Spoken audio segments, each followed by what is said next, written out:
Now the coefficient of friction, an example on the dynamic or the kinetic coefficient of friction, we have 1,640 kilograms lift truck with a rubber tires skidding on wet concrete with all four wheels locked.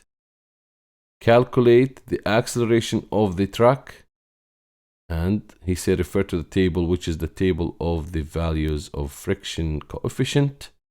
We will give it to you here, given the mass 1,640 kilograms, gravitational acceleration 9.81, coefficient of friction, kinetic constant equals 0.5, that is rubber on wet concrete. What he needs, the acceleration of the lift truck. We have here set the convention, forward is positive, upwards is positive, and we have a motion here, so the net forces are not zero by any means. Do the free body diagram. You have gravitational force pulling downwards, you have normal force pushing upwards, you have kinetic friction force pushing against the motion of the vehicle, and you analyze here the vector analysis for forces. F normal up, F gravitation down. The F net in the vertical direction, of course, is zero, but in the horizontal direction is not, since the vehicle is moving forward. Let's do horizontal direction forces analysis. F net horizontal would equals the friction kinetic force. That's the only force we have present over here. And we have the F net horizontal equals the mass by the acceleration equals the F kinetic force. We know that F kinetic force equals minus mu k by the normal force. The vertical direction F net is zero, but that would equal F normal plus F gravitation. F gravitation is pushing downwards, so that's a negative sign. F normal would equals mg in this case, or F normal equals the F gravitation. So we know that now the F normal equals the mass by gravitational force. F normal equals mass by the gravitational acceleration. Plug it in here in the horizontal direction analysis. That would give you the mass by acceleration equals minus mu k by Fn, which is minus mu k by mg. And the A would equal minus mu k by g. And that would be minus 0.5 by 9.81. And that would give you an acceleration of minus 5 meters per second squared.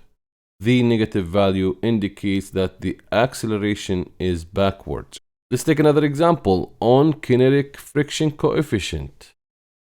On an inclined surface, you have a person want to drag 40 kilogram sled, that's the sled, with a snowmobile up a snowy hill, forming an angle 25 degrees. The coefficient of kinetic friction for the sled on the snow is 0.04. Find the force of the snowmobile on the sled if the sled accelerates 2.5 meters per second squared uphill. Set your directional convention. Uphill and up is positive. What is given? The mass and theta and gravitational acceleration and the acceleration of the system. And you have the mu k, or the kinetic coefficient of friction, 0.04. Find the applied force on the sled. As usual, free body diagram. You focus on the sled. Forget about the snowmobile. Snowmobile is only applying a force. It's like somebody pulling a rope to pull another object in a certain direction. So you replace that with the applied force. You have normal force upwards. You have gravitational force pulling on the y-axis, negative y-axis as a Cartesian coordinates. Analyzing the gravitational force perpendicular and parallel, you can find that the kinetic friction force is pushing downwards and the gravitational parallel force is downwards, and you have the gravitational perpendicular force is applied against the normal force.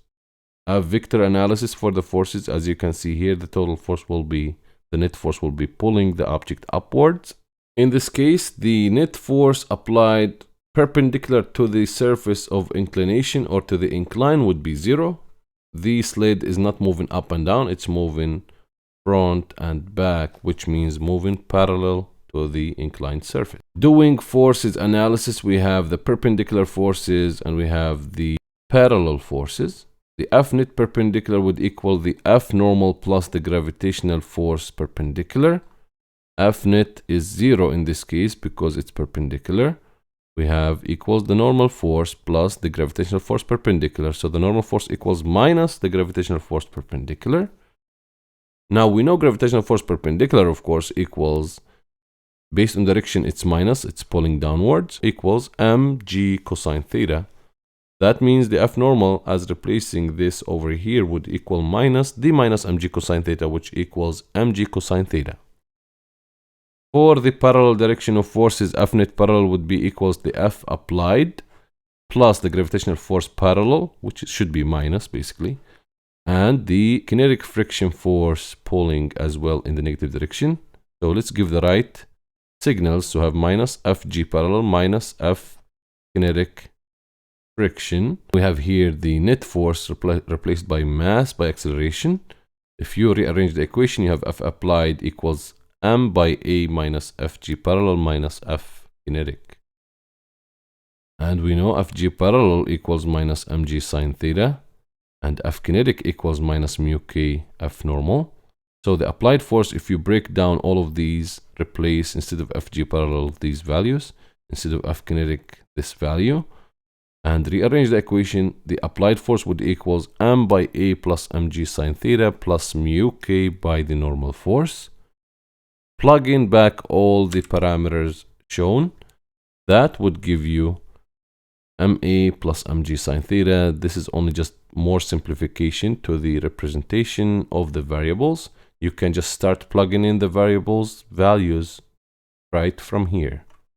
So 40 by 2.5 plus 40 by 9.1 sine the 25 plus 0.04 by the mass of 40 by the gravitation 9.81 cosine 25. That would give you 300 newtons. Positive direction means the applied force is pushing the object uphill.